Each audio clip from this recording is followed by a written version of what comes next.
오늘 저는 성탄절에 주시는 하나님의 선물이라는 제목으로 하나님의 말씀을 함께 전하고자 합니다. 우리는 성탄절을 한 주간 앞두고 있습니다. 근데 이제 우리나라 성탄은 추운 한겨울에 맞이하는 성탄입니다. 지속되는 추위와 눈보라, 꽁꽁 얼어붙은 땅, 이렇게 차가운 추운 겨울에 만약 성탄이 없었더라면 얼마나 추웠을까 하는 생각을 해봅니다. 예수님이 이 땅에 오셔서 우리의 마음의 따스함과 그리고 성탄의 축복을 주셨기에 이 차가운 겨울도 춥지만은 않은 듯 합니다. 우리가 성탄하면 생각나는 게 여러 가지가 있습니다. 마구간도 생각이 나고 선물도 생각이 납니다. 지난주에 우리는 선교차 일본을 다녀왔는데 일본 분들이 이렇게 말씀하는 이야기들은 뭐냐면 성탄이 되면 추리도 하고 거리마다 캐롤송도 들려오고 그리고 서로 선물도 주고 파티도 하는데 대부분의 일본 분들이 성탄의 의미를 모른다는 거예요. 왜 즐거운지, 왜 선물 주는지, 왜 파티를 하는지 이유를 모르고 그냥 좋은 날 이렇게만 생각한다는 거예요. 여러분, 우리나라도 믿음이 없는 분들, 교회를 다니시지 않는 분들은 성탄을 예수님이 이 땅에 우리의 구세주로 오셨다는 그 생각보다는 선물 받는데 더 많은 관심을 두고 있습니다. 그 이유가 뭐냐면 산타크로스 할아버지 때문에 그렇습니다. 학교 다니는 어린 아이들, 비기독교인들은 성탄절 하면 예수님보다 산타크로스 할아버지를 더 생각하곤 하죠. 그런데 이 산타클로스라는 말은 AD 3세기경 소아시아 지방 미라의 대주교였던 성 니콜라스라는 분이 살아생전에 가난한 사람들에게 선물도 많이 주고 마음이 따뜻하고 선물들을 사랑이 많았던 분으로 이렇게 전해집니다. 근데 이 성 니콜라스는 전설에 의하면 그 성탄절이 될 때마다 가난한 아이들에게 선물을 나누어주곤 하다 보니까 노르만족에 의하여 유럽으로 이 성 니콜라스의 행위가 전해졌고 그로 인해서 2세기, 12세기부터 프랑스에서 성탄절 전날에 많은 가난한 아이들에게 선물을 주기 시작했다는 거예요. 그 풍습이 지금까지 전해져서 성탄절 하면 산타크로스 할아버지가 예수님보다 더 인기 있는 분으로 이렇게 증거되고 있는데 사실은 산타크로스 할아버지가 가난한 아이들에게 선물을 주고 동경을 하게 만들고 아름다운 추억을 만드는 그 자체가 나쁘다라고 말하긴 그렇지만 사실은 성탄절은 선물도 아니고 추리도 아니고 캐롤송도 아니고 정말 성탄절은 예수 그리스도가 이 땅에 오신 날입니다. 그래서 그 어떤 아름다운 추억이나 문화일지라도 예수님을 우리의 기억에서 우리의 초점에서 흐리게 만드는 것은 그렇게 유익하지 않다고 생각합니다. 성탄절에 관하여 오늘 본문 6절에 보면 이는 한 아이가 우리에게 낳고 한 아들을 우리에게 주신 바 되었다 그랬어요. 이는 한 아이가 우리에게 낳고 한 아들을 우리에게 주신 바 되었다. 이것이 성탄절의 키입니다.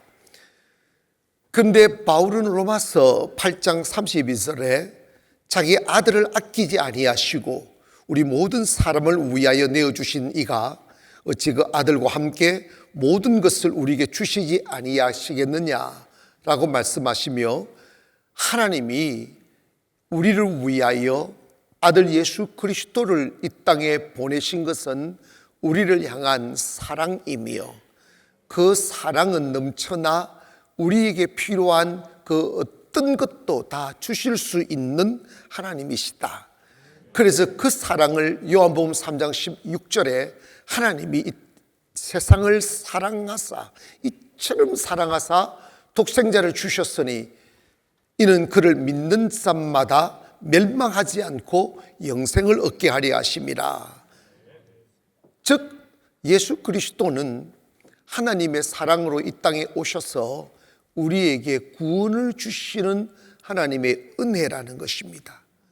여러분, 성탄절을 우리가 준비하면서 예수 그리스도, 그분은 무슨 이름으로 이 땅에 오셨고 그분이 오심으로 인하여 우리에게 주시고자 하신 하나님의 선물이 무엇인가를 오늘 예수님의 이름에 다 묘사되고 있습니다.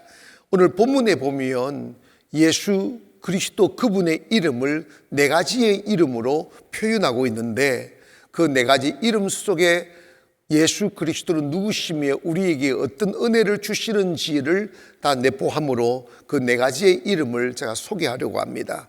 첫째, 그 이름 속에는 하나님의 지혜가 있다는 거예요. 이사야 9장 6절에 보니까 이는 한 아기가 우리에게 낳고 한 아들을 우리에게 주신 바 되었는데 그 위의 어깨에는 청사가 메었고 그의 이름은 기묘자라. 기묘자라고 했습니다. 기묘자라는 말은 모사라는 뜻이기도 합니다. 모사란 왕 곁에서 왕에게 훈수를 제공하는 제갈 공명 같은 왕에게 지혜를 주는 그런 사람이 모사라고 말합니다. 그건 이제 우리 세상에는 그 나쁜 의미로 좀 모사꾼 이런데, 이런 모사꾼 되지 말고 이 진정한 이 의미로서 지혜 있는 자가 되기를 원합니다. 그러니까 예수 그리스도는 우리 곁에서 우리에게 지혜를 주시고 세상을 살아갈 수 있는 지식을 주는 위대한 상담자라고 말하는 것입니다. 요한복음 14장 16절에 그에 관하여 내가 아버지께 구하겠으니 그가 또 다른 보혜사를 너에게 주사 영원토록 너희와 함께 있게 하리니 그는 진리의 영이다. 이 말은 뭐냐면 예수님이 이 땅에 오신 것은 우리의 보혜사로 오신 거죠. 보혜사로 오셔서 우리에게 지혜를 주시고 길을 안내해 주시고 깨닫게 해 주시는 그분이 바로 예수 그리스도라는 것입니다. 성경에 보혜사라는 말은 파라클토스라고 우리 곁에 우리를 도와주시기 위하여 우리 곁에 계시는 분으로 소개되고 있습니다. 그러니까 인생을 살아가면서 돈도 필요하고 집도 필요하고 친구들도 필요하지만 정말 우리가 세상 살아가면서 필요한 것은 지혜가 필요합니다.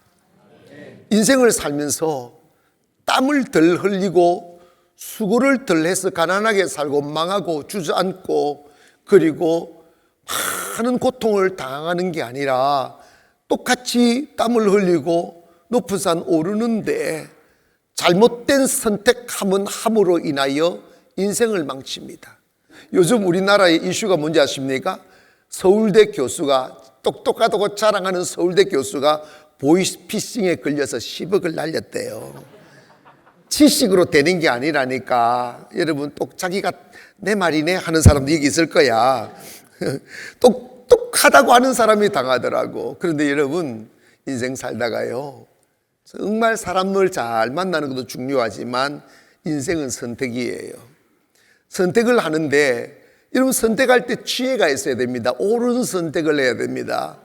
교회 와서 왜 우리가 기도합니까? 그 이유는 뭐냐면 인생은 한 치 앞을 내다볼 수가 없어요. 내일은 우리의 것이 아니에요. 내일 어떤 일을 만날지 우리는 아무도 모릅니다. 그래서 우리가 미래를 결정할 때 나의 탐욕과 욕심에 이끌리어 선택하면 사기당해요. 그때 마음 내려놓고 우리의 상담자이신 예수 그리스도, 우리를 진리 가운데로 인도하고 옳은 길로 인도하는 성령님께 우리의 마음을 내려놓고 기도하고 지혜를 구하면 성령님이 그 기도했다는 그 하나의 이유 때문에 악한 자 만나면 끼어들지 않게 막아주시고 가지 말아야 될 곳 갈 때 나도 모르게 욕심이 나를 끌잖아. 근데 하나님이 타이어 빵꾸 나게 만든다? 나는 그런 경험 많이 했어요. 아멘 합시다. 여러분, 그러므로 이 성탄에 오신 예수 그리스도는 우리의 모사입니다. 그러니까 우리의 주예가 되고 우리의 갈 길을 인도하시는 안내자가 되고 외로울 때 상담해 주셔서 상담자가 되신다는 거예요. 정말 우리에게 우리 예를 공부 아무리 많이 해도 세상 지식은 결코 내일을 예측할 수가 없어요. 야고보서 1장 15절에 이런 말씀이 있습니다. 너희 중에 누구든 지혜가 부족하거든 모든 사람에게 후히 주시고 꾸짖지 아니하시는 하나님께 구하라. 그리하면 주시리라고 하셨어요. 지혜는 하나님의 몫입니다. 예수님 만나 여러분 안에 지혜가 있기를 원합니다. 바울은 고린도전서 1장 30절에 너희는 하나님으로부터 나서 그리스도 예수 안에 있고 예수는 하나님으로부터 나와서 우리에게 지혜와 의로움과 거룩함과 구원이 되셨다고 하셨습니다. 그러므로 기록된 바 자랑하는 자는 주 안에서 자랑하라 함과 같게 하리라 함이라고 말씀하셨어요. 여러분, 교회 오셔서 여러분이 얻을 수 있는 것 있습니다. 학문이 줄 수 없는 것, 논문이 줄 수 없는 것, 학벌이 줄 수 없는 것, 내일을 예측할 수 있고 옳은 길 선택할 수 있고 사람을 분별할 수가 있고 시대를 분별하여 잘못된 선택을 하지 않을 수 있는 길이 뭐냐? 지혜를 얻는 거예요. 그 지혜가 어디에 있느냐? 예수 그리스도 안에 있음을 믿기를 바랍니다. 바울의 시대에 많은 사람들이 지식을 자랑하고 학문을 자랑할 때 바울은 이런 이야기를 했습니다. 예수 그리스도를 얻는 것이 가장 고상함이라라. 인생을 살면서 아이고 내가 그 사람만 안 만났으면 그 고통 안 당했을 텐데 거기에 투자만 안 했으면 내 재산 날리지 않았을 텐데 이런 한탄하는 사람 많습니다. 왜 그런 줄 아십니까? 욕망으로 인생 살면 망하게 되어져 있어요. 지혜는 옳은 길을 선택할 수 있어요. 지혜를 가지면 오판하지 않아요. 성탄을 준비하면서 깊은 곳에 주님 모셔드림으로 여러분 안에 세상이 줄 수 없는 지혜를 얻게 되어서 내일이 아름다워지기를 원합니다. 두 번째로 예수님의 이름 속에는 하나님의 능력이 있다는 거예요. 중반절에 보니까 그의 이름은 기묘자라 모사라 전능하신 하나님이라. 여러분, 우리가 하나님의 이름을 부를 때 그냥 하나님이라기보다는 기도하실 때나 여러분에게 표현할 때 따라다니 형용사가 있잖아. 전능하신 하나님, Almighty God. 여러분, 이 전능이라는 것은 못하실 일이 없으십니다. 모든 것을 하실 수가 있다. 하나님 안에는 불가능이 없다 할 때 전능하신 하나님이라고 표현합니다. 세상을 삶에 있어 지식도 학문도 재물도 필요하지만 사실은 우리에게 꼭 필요한 게 능력이 필요합니다. 무엇보다도 어린 아이 때에는 그냥 실수해도 괜찮고 주저앉아도 괜찮고 자빠져도 괜찮은데 20이 되고 30이 되고 40이 되면서 인생이 살면서 가장 힘든 게 뭐냐면 내 흔들리고 방황하고 무너지는 마음을 지키기가 참 힘이 들어요. 여러분, 세상에서 가장 어려운 게 뭘까요? 그건 바로 나를 이기는 거예요. 내 자신 속에는 내가 원하지 않는 내가 너무 많아요. 나를 지켜내지를 못해요. 작심삼일이라는 말도 있고 화장실 갈 때와 올 때가 다르다는 말이 있어요. 우리 교회가 1년에 2번씩 50일의 기적을 하는데 첫날에 많이들 와요. 일주일 지나면 조금 빠져요. 그리고 조금 끝날 때쯤 아이고 끝났는데 참석이 또 많이 와요. 근데 끝나는 날 제가 항상 하는 게 있어요. 여러분 행복하십니까? 그래 전부 다 아멘이에요. 왜냐? 아멘이 공짜니까. 아멘을 잘해요. 그럼 행복했으면 그 행복을 지켜야 되잖아. 그래서 여러분, 이 행복이 어디서 오는 줄 아십니까? 예배를 드림으로 오는 것입니다. 그래서 여러분, 우리가 50일의 기적이 끝났다고 예배는 끝나는 게 아닙니다. 우리에게는 매일, 우리 교회는 매일 예배합니다. 여러분, 매일 예배, 내일부터 나오실 분 손 드세요. 그러면 영락없이 다 들어요. 다 들어요. 그런데 내일이 가면 빠져요. 마음 좀 지켜보세요. 우리 교회가 그래도 하나님의 은혜로 매일 예배를 이렇게 계속 지켜오는 것 또한 하나님의 은혜인데, 여러분, 정말 마귀는 우리의 마음을 흔들어 놓아요. 사랑하고 싶은데 미워하게 되고, 이해하고 싶은데 원수를 갚으려고 하는 마음이 생겨나고, 평안하고 싶은데 불안하고, 담대하게 살고 싶은데 두려움이 찾아와요. 섬기며 좀 여유를 가지고 살고 싶은데 가져도 만족함이 없는 거예요. 그래서 마음이 곤고하고 불안하고 핍절하고.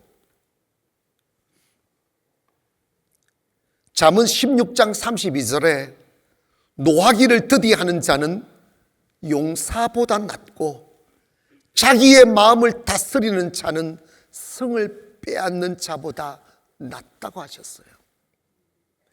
성을 정복하는 것보다 내 마음을 정복하기가 더 힘들다는 거예요. 그런데 여러분, 내 마음을 흐트러 놓고 아름다움을 추구하고 의로움을 추구하고 진리를 추구하고 후회 없는 삶을 살고 싶은 그 마음 다 있지만, 그 마음을 흐트러 놓는 존재가 누구냐? 마귀예요. 마귀는 빛 대신 우리의 마음에 어둠을 뿌려놓습니다. 용기보다 낙심을 뿌리고 일선보다 주저앉게 만듭니다. 내 마음 지켜 담대하게 세상을 나가야 되는데 이유 없이 세상이 두려워집니다.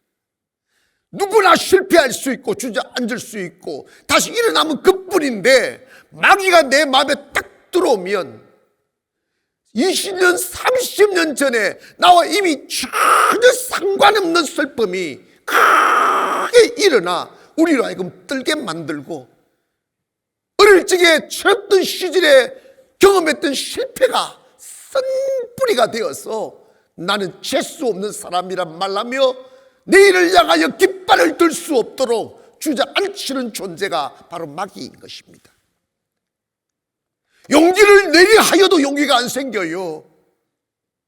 이 시대의 젊은이들이 50만 명 이상이 문을 걸어 잠근 고리평 청년들이 하잖아요. 왜 그렇습니까? 마귀가 그들의 마음을 짓눌러 버린 거예요. 이건 학문으로 이겨내지 못합니다. 이론으로 이겨내지 못합니다. 능력받아야 돼요. 하나님의 성령이 여러분 안에 들어오시면 그 성령이 어둠을 몰아낸다고요. 내가 무너지는데 어떻게 아름다운 세상을 만날 수 있겠어요? 똑같은 태양에 비춰도 어떤 이는 희망이고 어떤 이는 절망이며, 똑같이 꽃이 피어도 어떤 이는 향기로움이고 어떤 이는 이더러운 꽃, 이렇게 나온다니까. 마음이 밝아야 돼요. 마음이 회복이 돼야 돼요. 힘이 있어야 돼요. 그 힘은 세상이 주는 게 아니에요. 여러분, 세상이 그치러서 못 사는 게 아니라 힘이 없으면 못 사는 거예요. 아멘 합시다. 우리 교회 바로 앞에 하나님의 은혜로 주차장을 지금 조성을 하고 있어요. 여러분, 삽으로 그 많은 흙을 판다고 해봐. 1년을 파도 못해. 그런데 이런 큰 불도저가 지금 저기 있어. 불도저가 시절이 밀고 쭉쭉쭉쭉 밀려가더라고. 1월 안에 끝낸다고 하니까 너무 춥지 않도록 여러분 기도하기를 바랍니다. 언젠간 되겠지. 여러분 기억하세요. 여러분 인생에도 여러분의 내일을 가로막는 산과 큰 흙더미들이 여러분 앞을 가리우고 기죽게 만듭니다. 그러나 성령이 오면 그걸 이겨낼 수 있어요. 쫙 밀고 나갈 수 있어요. 예수 믿으면서 우리가 꼭 소유하고 살아야 될 게 있어요. 그게 뭐냐면 성령의 능력입니다. 성령의 능력이 안 오면 마귀가 뿌려놓는 불편한 감정들을 여러분이 이겨내지 못하고 그 감정에 1년, 10년, 20년 그냥 붙들려 있다 보면 인생 다 탕진하고 젊음을 허무에 다 팔아먹어 버립니다. 마가복음 16장 17절에 보니까 믿는 자들에게는 이런 표적이 따르리니 그들에게 내 이름으로 귀신을 쫓아내며 새 방언을 말하며 아멘. 뱀을 집으며 올리며 무슨 독을 마실지 해를 받지 아니하고 병든 사람에게 손을 얹은 적 나을 것이라고 그랬어요. 이건 뭐냐면 세상에 없는 예수 이름이 주는 능력입니다. 이 능력을 소유하기를 원합니다. 내일이 두려워 주저앉은 사람들, 새로운 사업을 시작해야 되는데 실패할까 봐 두려워 시작도 못하고 덮어놓은 사람들, 이 어두운 밤을 지나 내일 되면 또다시 어제처럼 태양이 떠오를 텐데 그 태양을 희망으로 맞이하지 못하는 사람들, 이 사람들에게는 뭐가 필요하냐면 성령이 필요합니다. 성령 받아야 힘을 얻습니다. 차들도 기름 떨어지면 달릴 수가 없어요. 기름 넣으면 다시 갑니다. 여러분, 교회는 나 교회 왔어 이게 아니라 또다시 일주일을 살아갈 수 있는 힘을 얻는 곳이에요. 아멘 합시다. 충전소에 와서 충전받는 시간이라고. 그래서 성령의 능력으로 다시 충전받으면 너희가 세상에서 환난당하나 담대하라, 내가 세상을 이겨노라. 또다시 세상을 이겨가는 것입니다. 예수 믿는다고 갑자기 세상이 바뀌지 않아요. 은혜 받았다고 거친 길이 여러분을 향해 평탄하게 되지 않아요. 그런데 달라지는 거 하나가 있어요. 환경이 달라지는 게 아니라 내가 달라지는 거예요. 내 안에 없었던 힘이 들어오고, 할렐루야, 용기가 들어오고 자신감이 들어오는 거예요. 그 힘이 어디 있느냐? 예수 이름 안에 있는 거예요. 세 번째로는 예수님 이름 안에 하나님의 깊은 사랑이 있습니다. 6절 보면, 그 상반절에 보면 저 밑에 보면 영존하시는 아버지다. 그래서 무슨 아버지?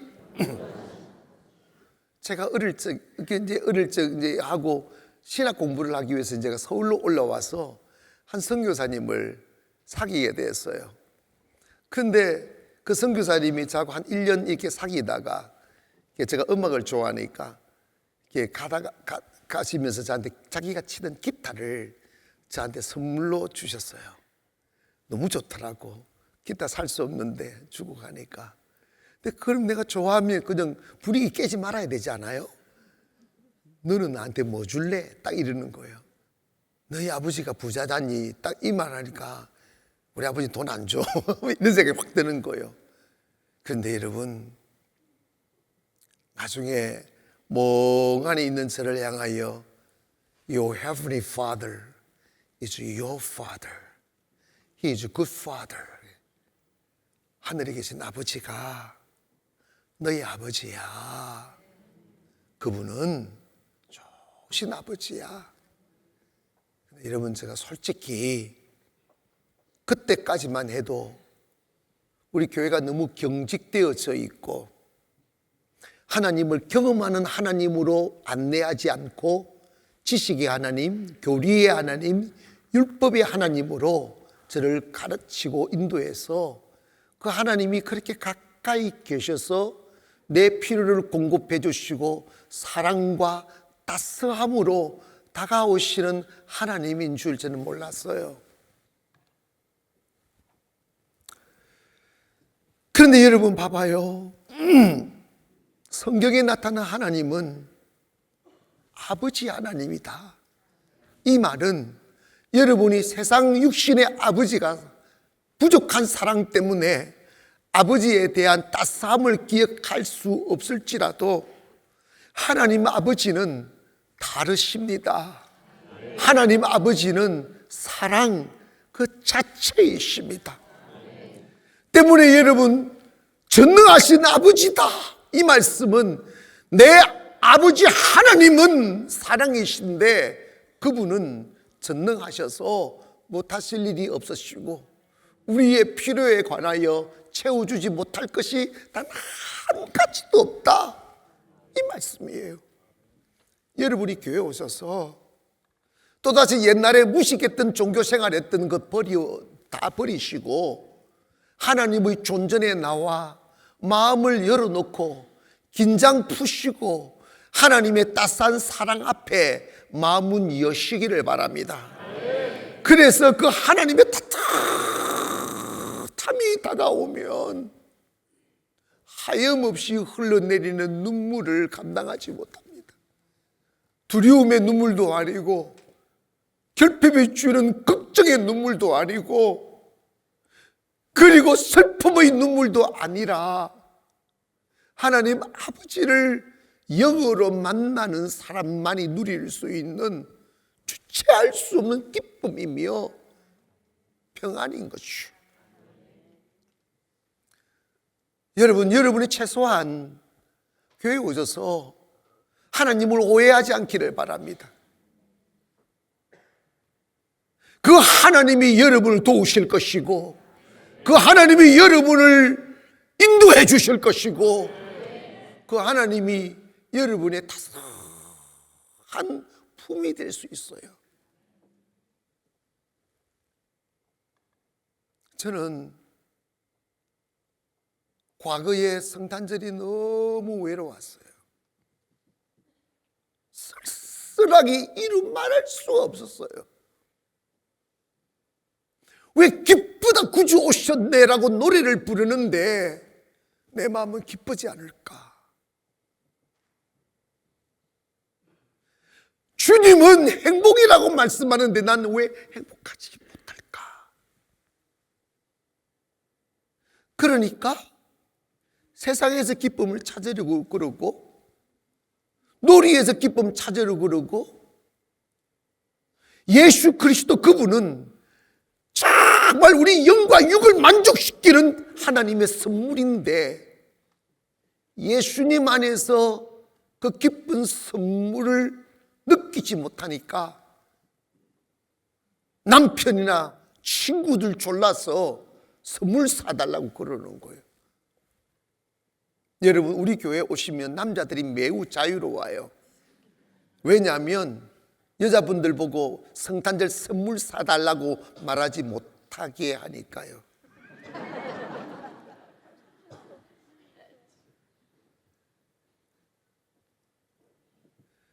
여러분, 성탄절은 우리가 도리어 주님께 선물을 드려야 되고, 아니 예수 그리스도가 우리의 진정한 선물입니다.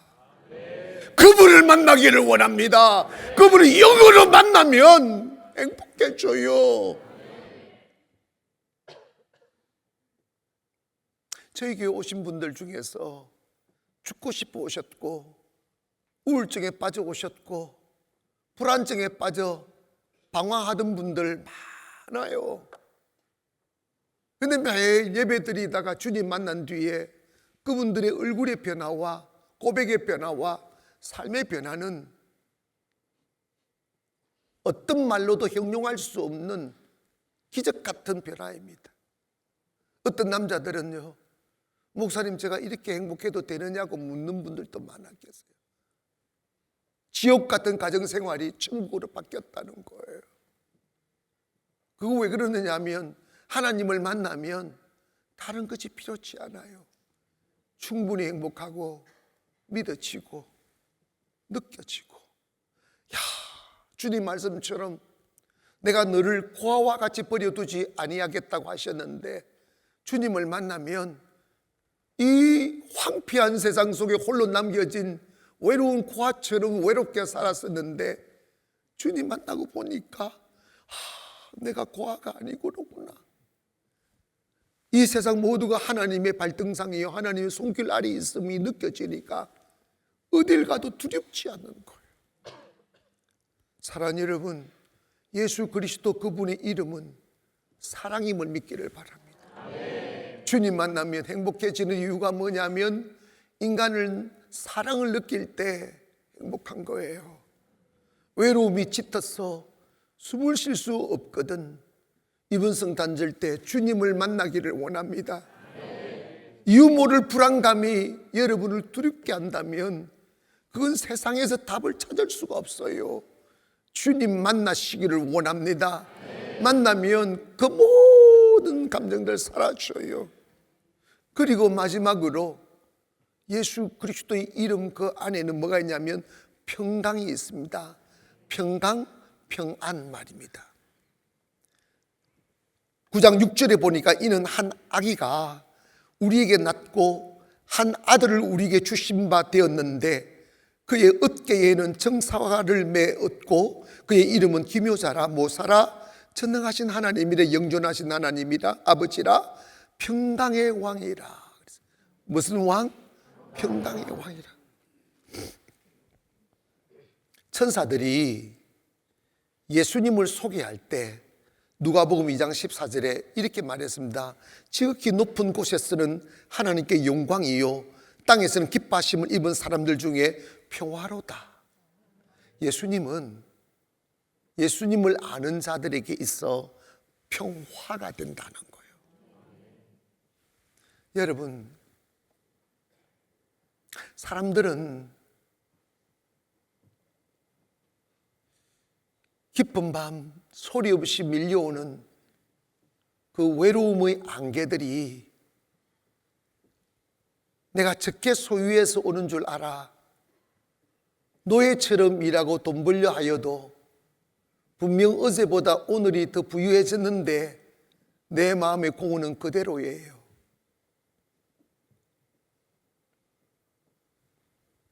집이 좁아서 그런가? 넓은 집에 가봐도 텅 빈 공간이 더 깊은 외로움이 됩니다. 친구들이 없어서 그런가 싶어 이 친구 저 친구 이 사람 저 사람에게 손을 내밀며 친구 되자고 그래서 내 외로움을 가져가 달라고 외쳐보면 도리어 그 친구들은 우리의 영혼의 가시가 되고 상처를 남기고 떠나가고 슬픔을 남기고 떠나갑니다. 지치고 피 흘리고 꿈을 접어버린 영혼이 되어 어두운 구석위에 주저앉아 소리 없는 슬픈 눈물로 밤을 지새워봐도 그 슬픔이 가시지 않아요. 인간은 동물이 아니기에 밥만 먹고 사는 게 아니에요. 인간에게는 영혼이 있어요. 그 영혼은 노름으로 채울 수 없어요. 마약으로 채워지지 않아요. 돈으로 채워지지 않아요. 그 영혼이 필요한 것은 평안입니다. 인간은 행복해야 돼요. 인간은 평안해야 돼요. 돈이 있었는데 그게 뭐가 중요할까? 두 그릇도 못 먹는데 저는요 요즘은요 뷔페를 절대로 안 가요. 왜 안 가는 줄 아십니까? 비싸서 안 가기도 하지만 한 접시만 딱 먹으면 저는 끝인데 돈 생각나서 한 번 더 가고 6만 원이잖아. 그리고 데리고 간 사람은 목사님 한 번 더 가시죠. 따라가다가 세 접시 먹고 나면 소화가 안 돼가지고 미련하게 왜 그렇게 많이 먹냐고. 만족이 어디 있어요. 그런데 여러분 기억하세요. 이 땅에 오신 우리의 선물이신 예수님이 요한복음 14장의 27절에 이런 말씀하셨어요. 평안을 너에게 끼치노니 곧 나의 평안을 너에게 주노라. 내가 너에게 주는 것은 세상에 주는 것과 같지 아니하니라. 너는 마음의 근심도 말고 두려워하지 말라. 여러분, 주님이 우리에게 주시는 최고의 선물은 마음의 평안이에요. 끝없는 방황, 밤을 지새우며 뼈저리게 사무치도록 느끼는 고독들, 외로움들, 그것은 이 평안을 얻어야 됩니다. 주님은 우리 보고 이렇게 노래하라고 그랬어요. 평안을 너에게 주노라. 세상이 줄 수 없는, 세상이 할 수도 없는 이 평안을 너에게 주노라. 평안을 너에게 주노라. 세상이 줄 수 없는,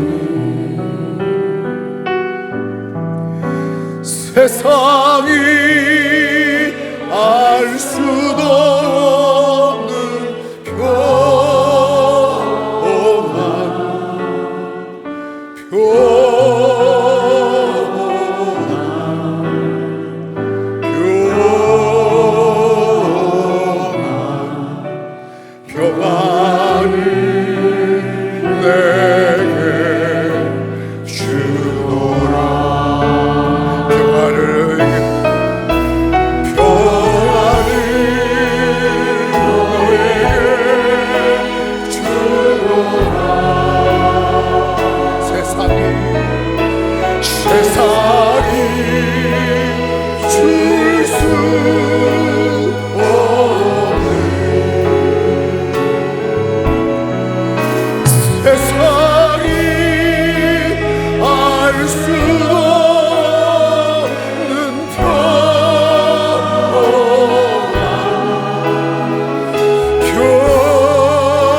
내게 주노라. 평안을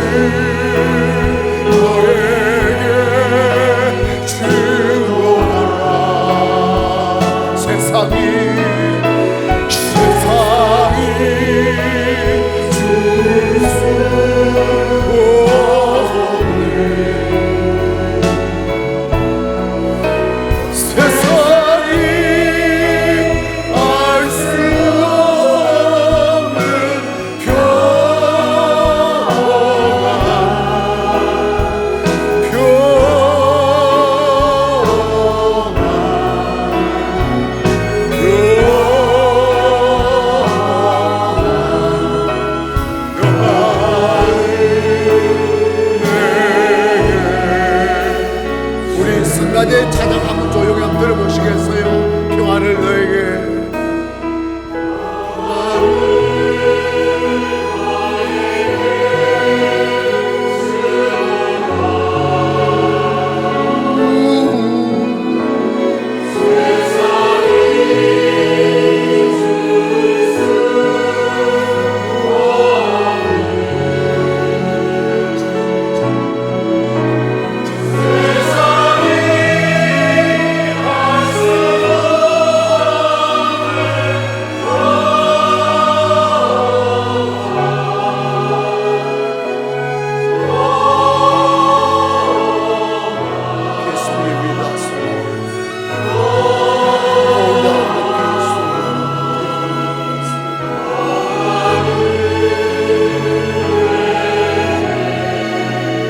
다 같이 한번 불러볼까요? 다시 한번.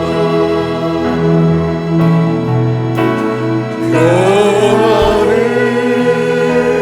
너에게 주노라.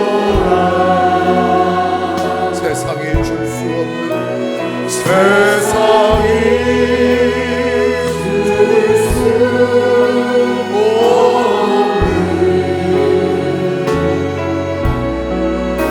세상 알 수도 없는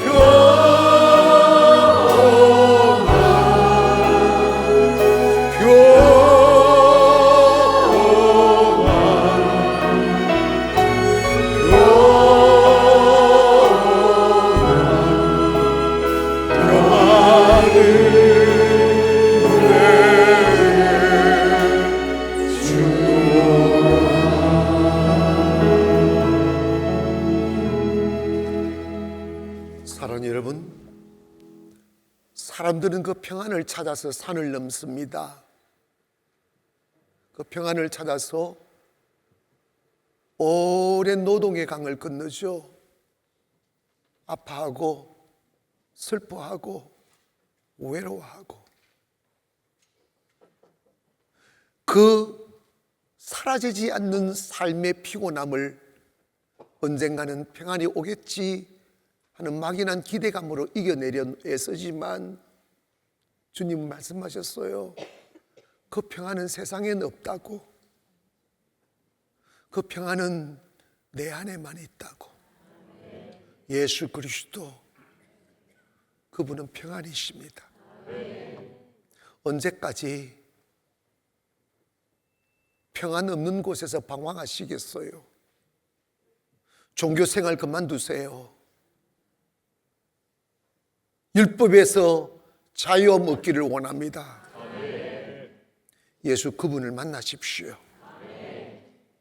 세상을 얻기 위한 노력에 비하여 그 수고의 10분의 1만 예수님 얻기 위하여 쏟아보세요.